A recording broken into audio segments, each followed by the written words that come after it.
Bowen Barrett Jr. is a star in the making. Knicks win. Let's get into it. Take note.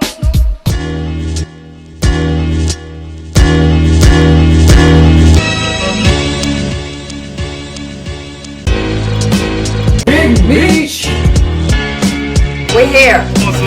My man, Alan. It's different this time. What's up, guys? What's up, guys? Welcome back. Terry and Trey. Guess me today. Knicks matinee game in Oklahoma City. We get the dub tonight. Today. Gotta get ready for the time change. 119 to 97. Started off iffy. Was a little bit worried. The first game against the Bucks back from the All-Star break. Actually, we recorded a video. I just had technical trouble uploading it, so we decided not to use it in the end.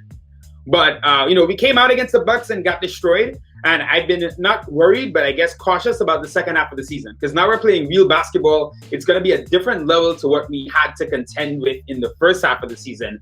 Not to mention the schedule itself is tougher. We're playing a lot of good teams. Today wasn't such a good team in the Thunder, especially with Shai missing the game. Shai Gilgeous-Alexander, their engine at point guard. So I wanted to see us take command. We did not come out good tonight.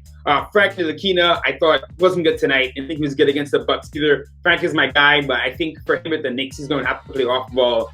Didn't really take his chances. Got in foul trouble, didn't play after that. IQ came in, and it was still pretty iffy. The first quarter overall, we didn't really click.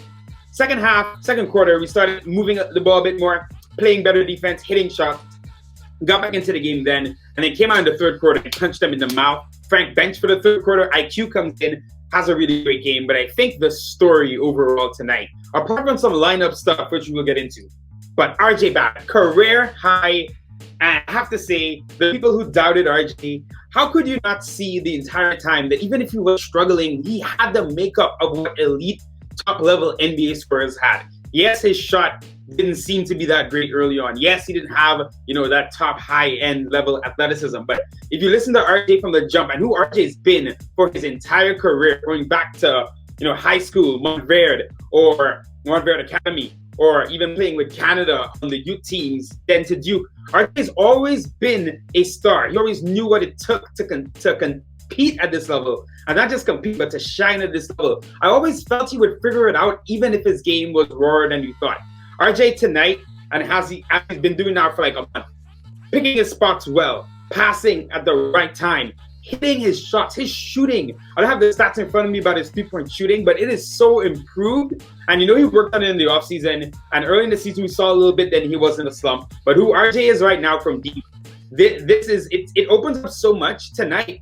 And not to Robin Payton as well, but tonight you saw with spacing, RJ really able to operate. Him and IQ have some incredible chemistry.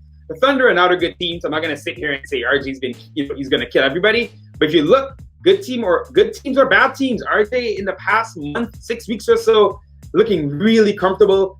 RJ Barrett has not played 100 games yet in the NBA. He's played 95 after tonight. If RJ is doing this after 95 games, especially considering, last year got cut short, a lot of game times to still make up overall. He's going to finish his second season here showing what he's been showing. This guy's going to take another leap in year 3. He has the makeup, the temperament, he has the size. He has everything you need. He has everything you need right now to be a scorer and a core piece for us moving forward.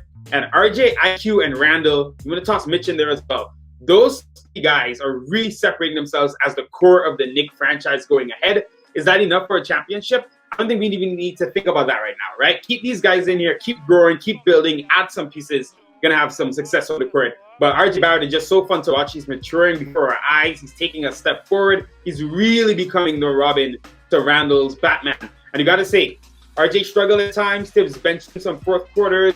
We've seen the struggles. Who he is now and the fact that he's taken that criticism on the chin and just improved even more, even in the middle of a season, incredible. And his defense, man. From the jump, even RJ's first season, he just came in defending, and he's been doing it ever since. There was a knock on him in college that he wasn't that engaged as a defender, though his body and his size made you think he would be a good one. He has hit the league, and even when he struggled in his first season, his defense has been good the entire time. Once a minute call here. All right, guys, back from the call. And let's move on to Julius Randle, a man who did something today that we have not seen a Knick do since 88, 89, which is when I was born in '89. Insane. Julius Randle gets a triple-double today. It's his second triple-double of the season, which no one's done since Mark Jackson. This is so ridiculous. But on the court today, Randle, again, struggled a little bit early, but got comfortable. And you can just see the level up he's made as well. He's still passing well, even when he doesn't play bad, doesn't play well. Randle's ability this year to fight through bad games, and don't get me wrong, the Bucks game was just kind of bad all around. He's still not, a number one guy that's going to take you deep in the playoffs by himself. But he's a solid piece. He is showing that he could potentially be an all-NBA player. He's our leader. What he's doing this season, just across the board, you can't knock it. Hitting his shot, passing the ball, playing defense, being a leader. Him and RJ, I had so many doubts about them together. As RJ's shooting and Randle's shooting as well as improved, it's fitting so much better. They understand each other on the court. It's so exciting watching these two lefties go to work because you can see the struggle for the defense to know how to defend them. And their chemistry is off the charts right now. So Julius Randle, again, getting a triple-double. I said, we said this when we picked him up before, he kind of had that rough season last year. The Knicks don't really ever get guys on the ascendancy, right? We usually are maybe trying to get a guy who's about to start declining or trading for someone in the middle of their prime. You rarely see the Knicks get guys in free agency who are about to hit their next level and they have them signed for a few years. Randle in New Orleans took a step up. You saw, how good he could be. His shooting improved to 31% from deep. So you kind of got the feeling coming in that he's just going to continue. Obviously, it wasn't perfect. He had his lumps last season. This year, he's hitting it. The Knicks are going to make this guy a core piece. We got to figure out what we're going to do if he's signing him.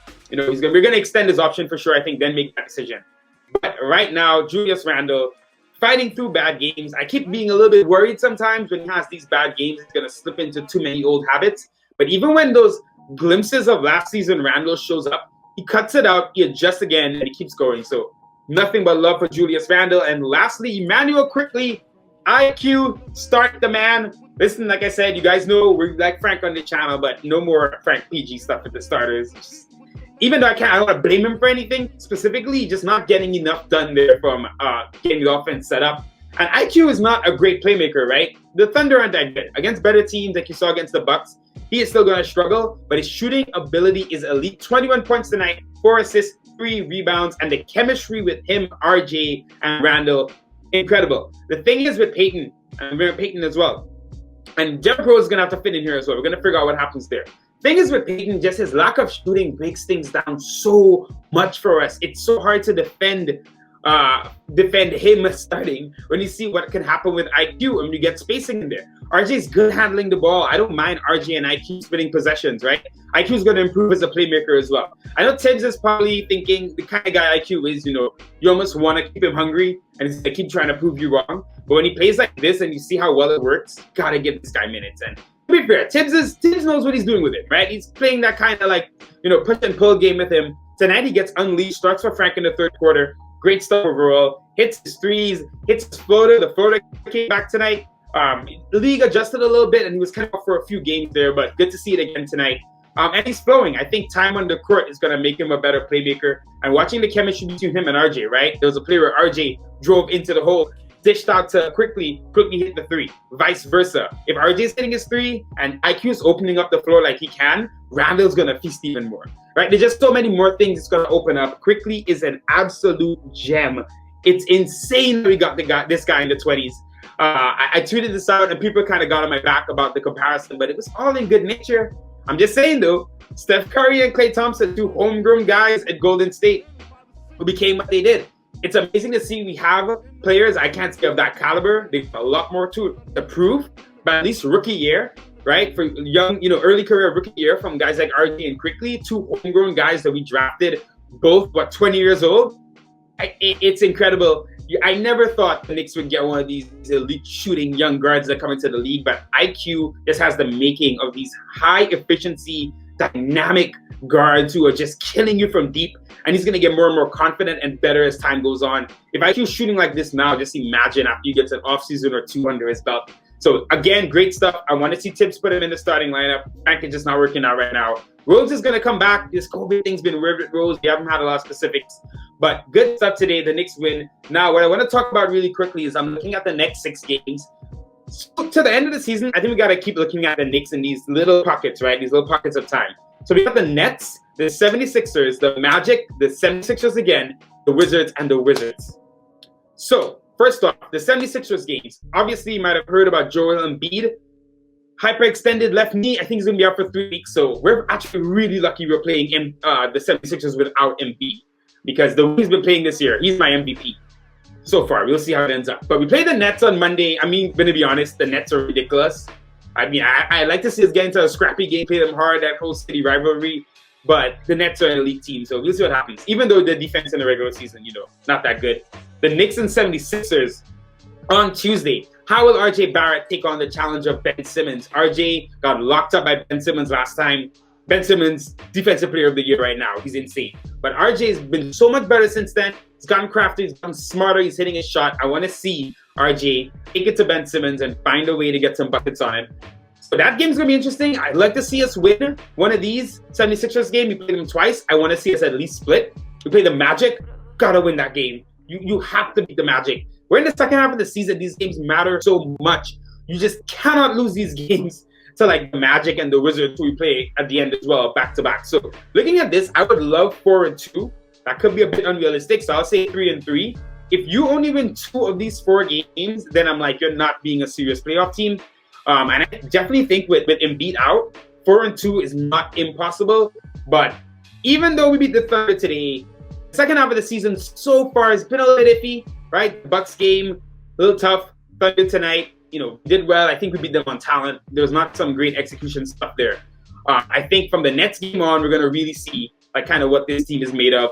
And we'll see if a trade happens. I still feel like there's definitely a trade to be made to bring in a little bit more help. But it depends on what the vision is for the front office. But let us know below what you think of this game, guys. RJ Barrett, star in the making. How can you doubt this man? How can you doubt him? I'm so glad we have him. I'm seeing the core is building, man. RJ, IQ, and Randle, and Mitch, like I said, we're getting something there. And the crazy thing about this season that you have to remember is no matter what happens, right? We all want to make the playoffs. We all want to see what happens. But if we happen to fall apart at the end, these young guys play real minutes in meaningful games in March, April. That's something that hasn't happened for so long. We are going to be in the lottery in a good draft, depending on, where we end up, right? So you mean to tell me we're going to have the most cap room in the league as well? We're going to go to offseason with the most cap room in the league, improvement from these young guys, Randall hitting a next level, and lottery pick and the Mavericks pick. The Knicks franchise is set up for success. The front office is good. The coaching is good. The players are improving. Gotta love it. Knicks basketball, I'm out, guys. Enjoy the rest of your weekend. Peace.